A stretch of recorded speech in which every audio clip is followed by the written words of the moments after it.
जानते हैं उस समय केवल छूने से नहीं, परछाई सबसे दिक्कत थी इनकी। और परछाई तो छोड़िए, इनकी आवाज सुनने से भी लोग सोचते थे कि अपवित्र हो जाए। ये जो आवाज से अपवित्र, परछाई से अपवित्र, छूने से अपवित्र, ये दर्द जो उनको सहना पड़ा, ये दर्द इनकी जिंदगी में बहुत बड़ा रोल प्ले किया आगे चल के इनकी लीडरशिप को बिल्ड करने में। जानते हैं, संस्कृत नहीं पढ़ाई जा रही थी। बोलते संस्कृत तो ब्राह्मणों के पढ़ने के लिए, तेरे पढ़ने के लिए तो है नहीं, स्कूल से निकाल दिया जाता। तो सायाजी महाराज गायकवाड़ नाम के एक राजा वहीं हुआ करते थे, जिन्होंने इसकी तकलीफ को समझा और वो इनकी तकलीफों को पहचानते थे। बहरहाल इनकी पढ़ने की इतनी इच्छा को देख के उन्होंने इसको स्पॉन्सर किया, स्कॉलरशिप दी, ताकि ये जाके वेस्ट में लंबी पढ़ाई कर सकें। देखिए, ध्यान दीजिए, बात आज की नहीं है, बात 110 साल पुरानी है। 1908, 1909, उस समय एक सबसे निचले पायदान से उठा हुआ महार जात का लड़का जाकर के इंटर करके आया इंग्लिश में मुंबई से। उसके बाद वही बीए करी, पॉलिटिकल साइंस और इकोनॉमिक्स में। रुका नहीं, तुम मुझको यहां नहीं पढ़ने दोगे, मैं जाऊंगा दुनिया की बेस्ट यूनिवर्सिटी में, रोक के तो दिखाओ। और वही स्कॉलरशिप लेकर के निकल गया न्यूयॉर्क, कोलंबिया यूनिवर्सिटी जाकर के उसने पहले तो एमए करी, पॉलिटिकल साइंस, इकोनॉमिक्स, हिस्ट्री और सोशियोलॉजी में। उसके बाद पीएचडी करने निकला। यहां नहीं रुका,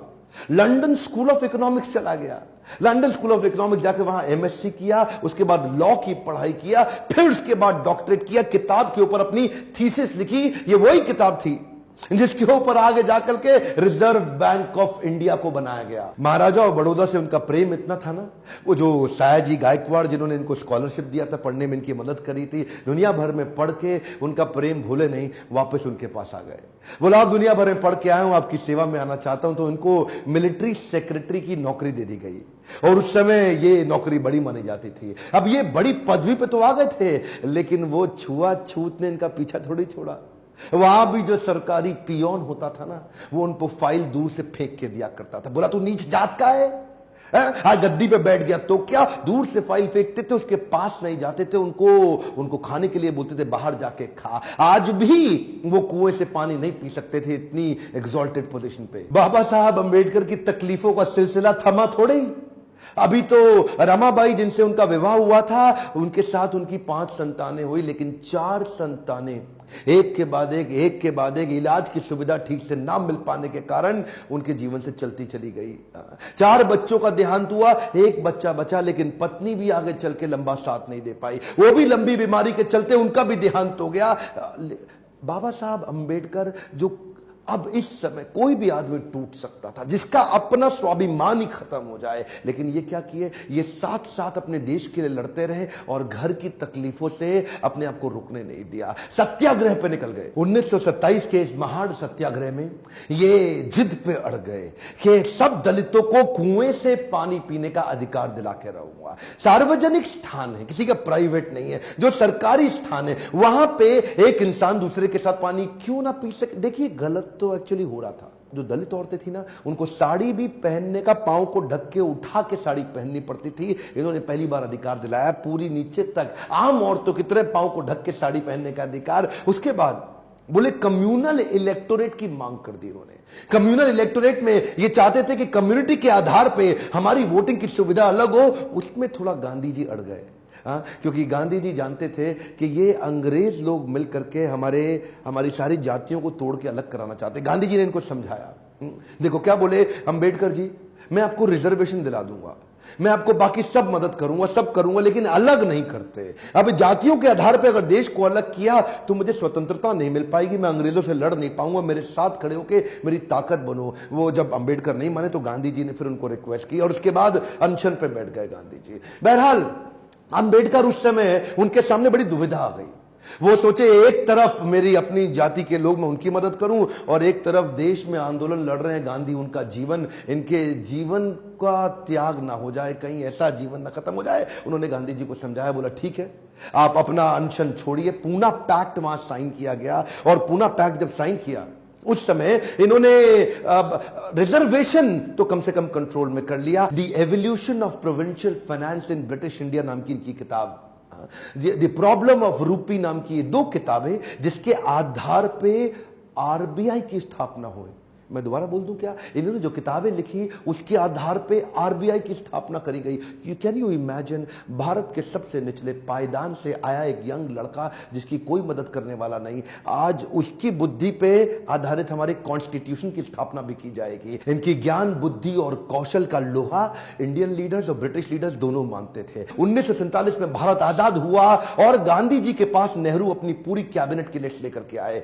जब नेहरू, जो कि स्वतंत्र भारत के पहले प्रधानमंत्री होने वाले थे, पूरी कैबिनेट की लिस्ट लेके पहुंचे और बताया कि देखो इनको मैं, तो तभी गांधी ने पूछा इसके अंदर बाबा साहब अंबेडकर का नाम कहां है? और वहीं थोड़ी उनकी बहस हुई और गांधी ने बोला कि नेहरू ये तुम्हारी कैबिनेट नहीं है, ये आजाद भारत की कैबिनेट है। तभी उनको कानून मंत्री के रूप में लिया गया और न केवल कानून मंत्री बल्कि तुरंत जो ड्राफ्टिंग कमेटी थी इंडियन कॉन्स्टिट्यूशन की, उसका चेयरमैन भी बना दिया गया। इनकी इंटेलिजेंस के आगे कोई कुछ बोल नहीं सकता था। जो इनसे सहमत थे, असहमत थे, दोनों जानते थे कि इस आदमी में बुद्धि बहुत है। बहरहाल मन तो है कि मैं घंटों तक इनके विषय में बात करूं, एक्चुअली मन भरता नहीं है इनके विषय में बात करते हुए। इतने बुद्धिमान व्यक्ति, आगे चल के इन्होंने हिंदू कोड बिल और महिलाओं के लिए बड़े कानूनों के अंदर कई बदलाव लाए। ये वो पॉलिटिकल लीडर नहीं थे जो सत्ता के लिए लड़ते थे, ये लड़ते थे उनके लिए कि देश में कमजोर हिस्से को उठाना देश के हर लीडर की जिम्मेदारी। एक वन मोर टाइम ध्यान दीजिए,